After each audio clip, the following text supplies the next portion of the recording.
สบายดีเด้อพ่อแม่พี่น้องเบิดสุขุสุขคนเด้อมาพบพ่อกับน้องลาตีพี่น้องพบพ่อช่วงยามสวยยามเที่ยงเนาะมาต้มกบพี่น้องเมนูห้ามื้อนี้นะต้มกบสิป่นนั่นแหละเรียกว่าต้มใส่ใบมะขามอ่อนในมื้อนี้มาเห็ดกินอยู่ทางเฮือนแหละเพราะว่าตอนกลางคืนน่ะสิมีตออันหนึ่งแล้วก็เรียกว่าเอาพายมาดังใส่เวลาเฮาย่างเขาย่างออกแล้วก็เหยียบตอน่ะต้ม2 โตพี่น้องสิป่นใส่ใบมะขามอ่อนแล้วก็หัวจิงไข่เนาะไปก้านเมื่อคืนนี่พี่น้องไอ้เก่งเพิ่นไปก้านโอ้เมื่อคืนนี่คือสิได้นอนน้อยหนึ่งตอนนี้ก็เพิ่นพักผ่อนอยู่พี่น้องไอ้นอนก็จักว่าบ่รับสับบ่จักมีเสียงคนกายไปกายมาเนาะเพราะว่ากลางคืนเพิ่นก็ไปก้านดนเถื่อพี่น้องเพิ่นก็เลยว่าไปหากินถ้าว่าฝนหยุดตกเนี่ยก็คือแบบว่าเงียบแล้วก็บ่มีเนาะทางพี่ก็แต่ว่าอันเมื่อคืนนี่ตกลิ้นแล้วก็แบบป้าตกหนักเลยแหละฝนกับที่พระเข้ามาอยู่แต่ว่ามันบ่ได้หัวทางเทิงเนาะก็ไปขายก็ได้ประมาณ200 กว่าบาทนี่แหละพี่น้องประมาณนี้บ้านเฮานั่นโลหนึ่งนะประมาณ50,000หรือ40,000นี่แหละประมาณ80 กว่าบาทพี่น้องโลหนึ่งนะบ่ฮอด100 บาทเนาะเพิ่นก็เคยซื้อประมาณนั้นเพิ่นว่าเพราะว่าเฮาก็สิบ่เคยขายปานใดแล้วก็บ่ฮู้ด้านแบบขายแบบนี้นะค้าขายนะพี่น้องเคยขายแต่ทานส่วนหลายเฮาก็บ่ได้ค่อยได้ไปขายตลาดดอกเพราะว่าได้บ่ค่อยหลายหลอกขายตามบ้านนี่ก็ได้เรียกว่าขายตามบ้านนี่แหละพอได้ใส่ค่าน้ำมันเนาะเที่ยวไปสระโคมพี่น้องกลางคืนก็เที่ยวไปสระโคมอยู่เฮือนแล้วก็ค่ำแล้วก็ไปอ้าวอีกนะเพราะว่าอยู่นี่เฮาบ่มีไฟเด้ว่าสิไปเก็บผักมากินกับอยู่พี่น้องผักอยู่ทางในป่าพุ่นแหละกินกับป่นกบคือสีขาวกันอยู่ถ้าก็เห็นแดดได้ตอนนี้นะถ้าก็เห็นแดดมาหน่อยหนึ่งสีเงียบๆพี่น้องไผกับว่าอยู่เพิ่นไปอันเรียกเพิ่นเลยมีแต่เฮาอยู่2 คนเผาทานอยู่โทรหาเพิ่นว่าประมาณมื้ออื่นว่ะถ้าเพิ่นสิมาแล้วยันฝนตกแล้วเพิ่นก็สิบ่มาแล้วพี่น้องเพิ่นว่ามื้ออื่นสิออกไปเอาเด้อว่ะเพิ่นเคยซื้อน้ำก็เลยถามเพิ่นใครแต่มีพื้นดังไฟเนาะดังสบายไม่ทันใจเราพี่น้องกินข้าวยำสวยก็เลยว่าต้มกบไว้ก่อนจังไปหาพักมาใหญ่วางดังไฟใหม่เนาะมันจังบ่ถือฝนลูกแห้งคักเลยเนาะสิมาเบิ่งต้มกบเฮาต้มใส่ใบมะขามอ่อนหอมทวนๆเลยเนี่ยสิมีหัวจิงไข่พร้อม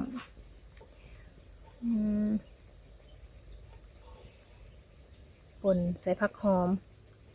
สั่วใส่ผักแพรวนะพี่น้องก็แซ่บได้สั่วผักแพรวเนาะเพราะว่าเฮาก็กินแล้วส่วงเฮาได้หลังๆนะก็เลยว่ามาต้มป่นเอาบัดนี้หอมเมนูนี่ไผก็อยากพี่น้องไผเห็นก็ว่าอยากซื้อน้ำเพิ่นอยากไปอ้อมว่ะแต่ว่าเสียดายที่ว่าราคาบ่ค่อยดีปานใดพี่น้องมันก็สิได้ราคาถูกแน่นะเฮาก็ขายให้เพิ่นนั่นแหละพอได้นี่อัดไว้ก่อนห้าก็เห็นแดดนี่แหละ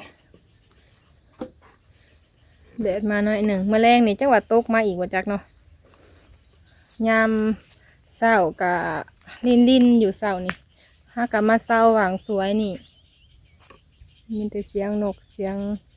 แมงไม้เนาะเพราะว่าเขาอยู่ตามป่าพี่แหละมาอยู่ทางเตาถ่านก็พอได้กินถ้าว่าเขาหาเป็นลาตีนั่นก้านเขียดยำห่อนนั่นได้อยู่เลยพี่น้องช่วงหนาฝนนี่บริหูตาเขียดบริคอยได้กินเลยถ้าว่าบ่มีไอ้เก่งไปกัน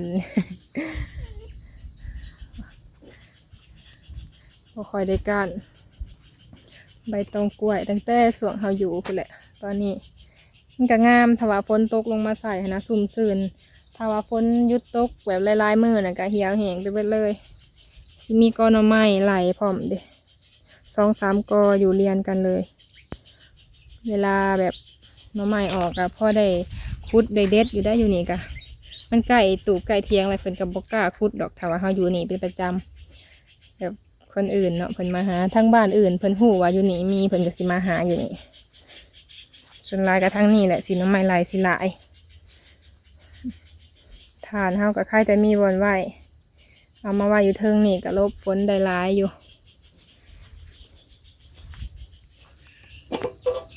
โดนเติมแล้วเขาสิมาใส่อันปลาแดกไว้ก่อนเพราะว่าเขาสิไปเก็บพักเนาะเริ่มเปื่อยแล้วเปื่อยไวแห้งพี่น้องเพราะว่าเป็นกบหน้าเด้เปื่อยเรียบร้อย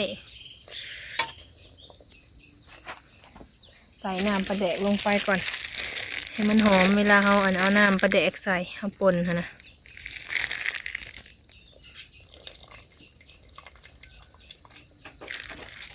ใส่ประมาณนี้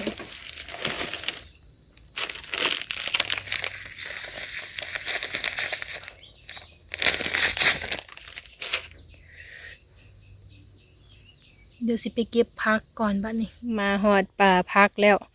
น้ำก็หลายทางนั้นสิเป็นป่าพืออยู่ลุมเนาะน้ำก็ขึ้นแล้วบัดนี้แม่นเพียงแอร์โหจากตกคืนนี้แห้งเติบเอาหอนไปกินกับป่นกบพี่น้องก็แซ่บเนาะเป็นผักบ่วงป่านี่ฮะสิมีแต่ผักบ่วงย่องหมักบวบอยู่เทิงพุ่นไอ้เก่งเพิ่นเก็บเอาทางนั้นสบายดีเด้อพี่น้องเด้อเป็นพักพรแล้วก็พากันมาเก็บพักบัดนี้มันอยู่วางแบบนี้มันหกพี่น้องนี่ฟ้าอยู่หลุมกันหนาวลายเดียนี่เอาดำกำหนึ่งนี่ก็พอแล้วพี่น้องพอได้กินกับพอดีอำลำเขากันผักมันอยากหกหน่อยหนึ่งเนาะได้ปะมีอยู่เนาะเป็นผักบ่วงแต่เก่านั้นตอนเพิ่นยังบ่ทันบุกเบิกมันสิเป็นแบบตัวเกี่ยงค่ะพี่น้องเขียวงามแต่บัดนี้บ่อยากมีแล้วในทางหน้าจักก็มียอดงามอยู่เลยหมากมันกับพวกซุกเลยเหลือง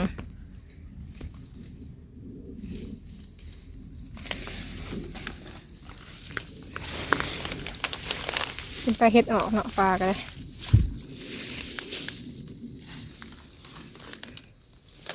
เดี๋ยว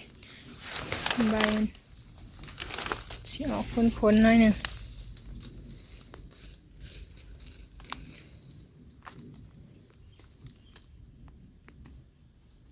เด็ดเอา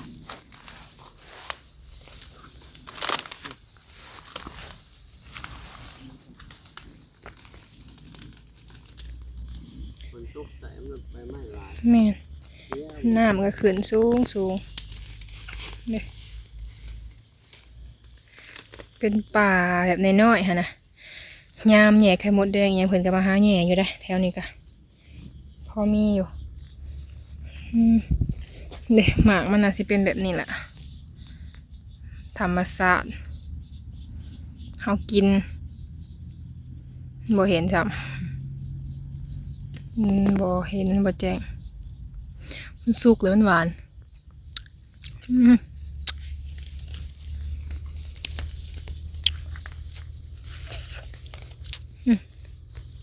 นี่ได้งามเนาะเดี๋ยวพี่น้อง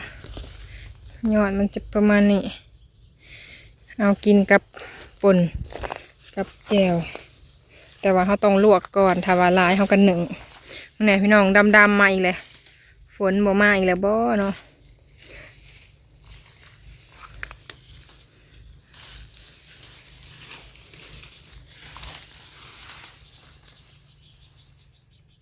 อันนี้จากต้นยังเนาะทางนานี่เพิ่นคือมันขึ้นนำต้นใหม่จากต้นใหม่อะเป็นต้นว่าบ่แม่นบ่เป็นเขียวๆเนาะ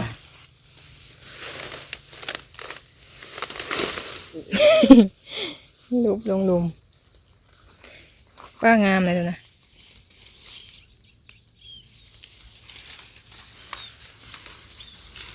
ยอดอ้วนฝนตกลงมาใส่ในแห้งผัก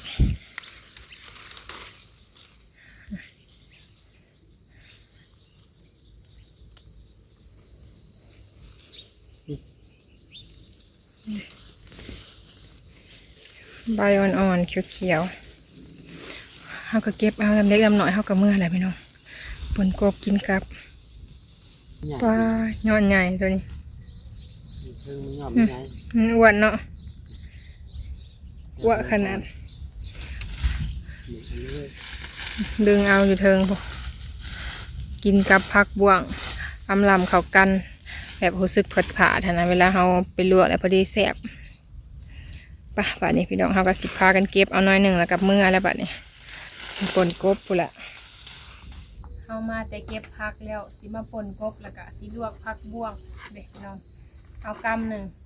พอดีมากินกับป่นกบเนาะกำลังสิต้มสิลวกอะไรพี่น้อง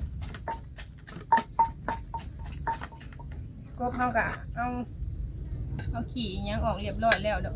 เปื่อยแล้วพี่น้องคักเพราะว่าเป็นกบนาห่าวไผ่ขาวเราสิมาป่นกบปัน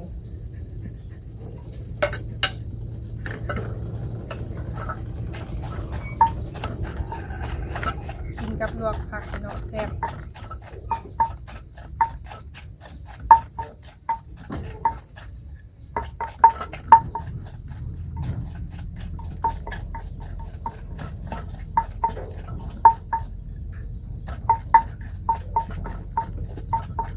เห็นแดดมัน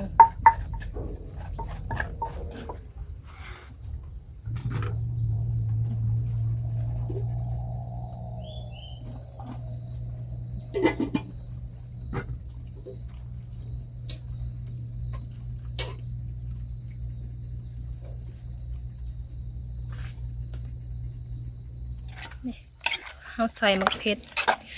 ขัวหอมพี่น้องป่นกบแล้วก็มีผักหอมบัวใส่2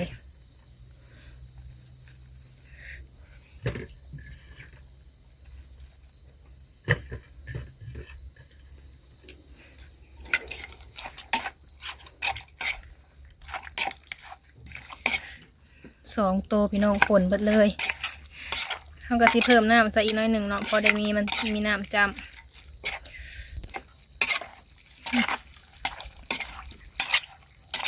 ใส่น้ำปลาแดกแล้วก็ใส่แป้งนัวสำนี่ก็พอดีแซ่บแล้วป่นกบเฮาเรียบร้อยเฮาสิมาตักก่อนป่ะนี่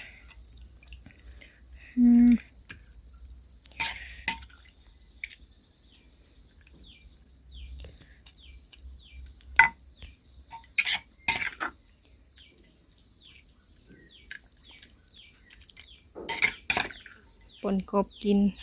ข้าวยามเที่ยงตัวนี้ก็พอดีบ่ายๆเลยพี่น้องพอดีแซ่บเนาะ2 ตัวมาเดี๋ยวเขาสิมาอันตักพักป่ะนี่ลวกพักเฮาได้แล้ว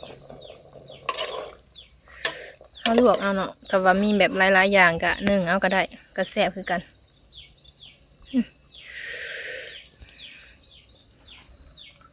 ใส่จานเลย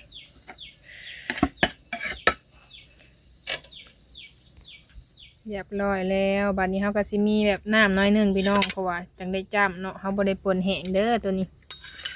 ตัวนี้ก็สิมีผักบ่วงลวกผักบ่วงแล้วก็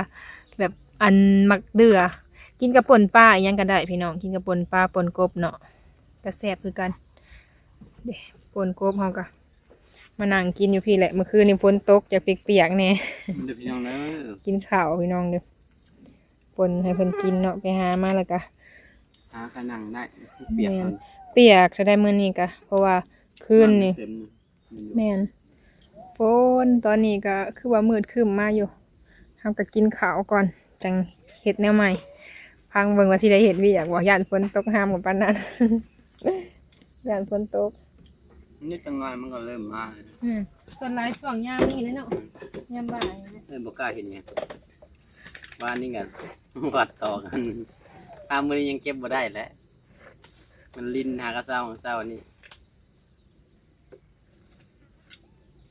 มาเด้อพี่น้องเด้อกินข้าวได้ป่นกบมื้อนี้ไปเก็บผักมา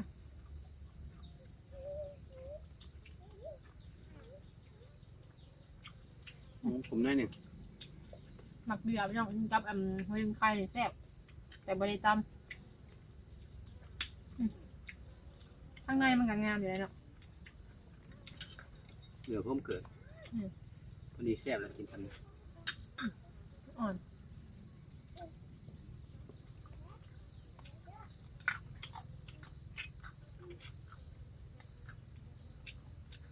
กบเขียดถุงบนมีต้นมังเดือนี่แห้งสิลายผม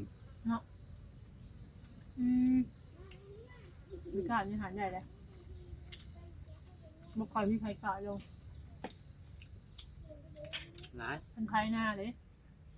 ใครก็ได้ หลอกเขาได้ ง่ายๆได้แต่ว่ามื้อนี้ยังบ่อยากปานนะ ต้องหาบางคนมันเยอะเนาะ มื้อนี้เนี่ยมันมีผลลิ้นแล้วกบมันจะอยู่แต่หน้าไม่นั่นในพุ่มไม้กันในหนองกลางท้องหน้ามันแปลนมันบ่ออกล่ะ คนมันเยอะอยู่เนี่ย มันไข่จะมาคืน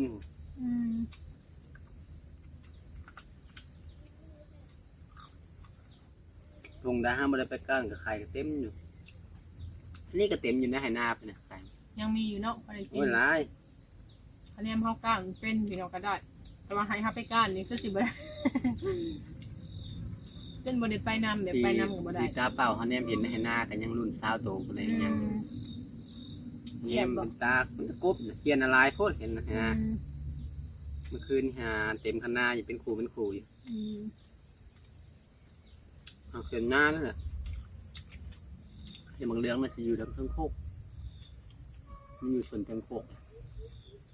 ทั้งเทิงอยู่เนาะ มันบ่มังอยู่น้ำมันไงมันมาจากป่า มันเป็นขวดแบบนี้เลย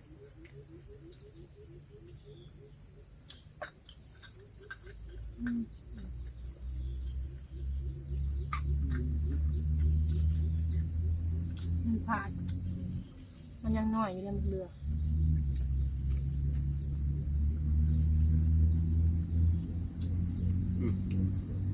เก็บมาเมื่อไหร่กินบ่เบิดมื้อนี้เก็บมาบ่หลาย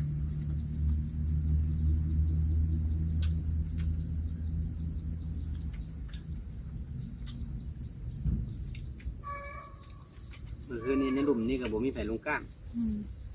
มันจะอยู่เทิงเบิด ทั้งเทิงเพราะว่าคนก้านร้ายเนาะ นี่ คนตกใช้กันมาอยู่มันลงไป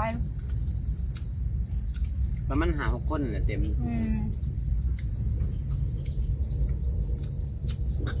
คนอื่นมุ้ยไปแบบพุ่นถุงหลอกจำทางไปทางเอาเคยไปใส่กุ้งกันที่เหม็นคนก้านอยู่ใกล้เงินคุณ ตอนฝนตกแห้งๆจังกับบริมาบอกเนื้อมาเลยบอก คนบนได้แห้งคนลิ้นเมื่อคืน ถ้าคือว่าตอนสีเจนะแห้งๆเลย อ่อละก็จะลิ้นนี่สิ นอนรับ แห้งอย่างตอนกลางเว้น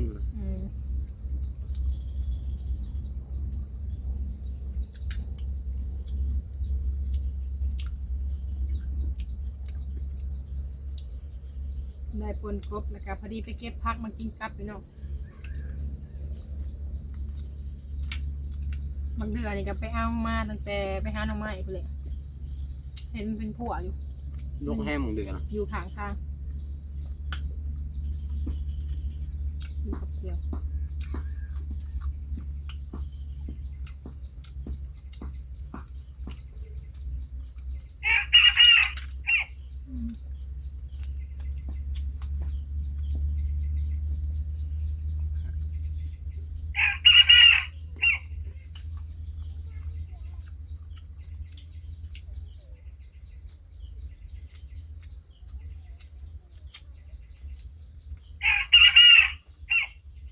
ไกลคันเลย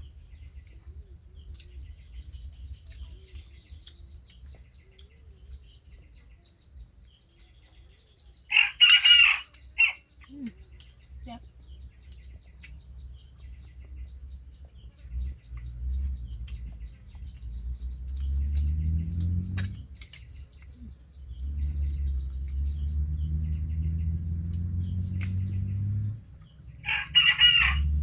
พวกเขียดพวกยังมีสิทธิ์ได้แต่เมื่อแรงเมื่อต่อไปกับบ่มี มือต่อไปกับเบิร์แล้วเนาะถ้าฝนหยุดแห้งแล้วนะ แรงสิได้อยู่มาได้เขียดอันหนึ่งกับเขียดอันหนึ่งเป็นเขียด หมักแดงถ้าดูเก็บคืนนี้มันออกหลุมหน้าเพิ่นพูดลายอยู่นูนๆนะผมมันออกอยู่นู่นฝนตกทั้งหลุมในน้ำลายมันออกอยู่นู่นมัน กินข้าวอิ่มโอ้เก่งเพิ่นเมาพี่น้องมีพักพร้อมมื้อนี้ไปหาเก็บเอาตำทางป่าพอดีเข้ากันเลยเนาะกับป่นกบ ต้มกบ2 โตวพี่น้องมื้อนี้กะแล้วก็ไปขายแหน่แล้วก็กินแหน่พอได้ค่าน้ำมูกน้ำมันเนาะก็พอได้ไว้ป่นกินแล้วก็เอาเมื่อให้แม่ตู้มันกินแล้วอยู่เฮือนพี่น้องมื้อเช้านี่เพิ่นต้มปลาพี่น้องมื้อเช้านี่ต้มปลาคอที่ว่าหาเมื่อสุดก่อนนั่นแหละค้างไว้แล้วเพิ่นก็ต้มกินทางนี้เพิ่นก็กินข้าวเอาพี่น้องจังใดคลิปนี้ก็มีแต่ว่าสิขอจบคลิปเด้อเนาะพี่น้องถ้าพบพ่อคลิปหน้าเนาะโดยคลิปนี้ลาไปก่อนพี่น้อง สบายดี สบายดีเด้อ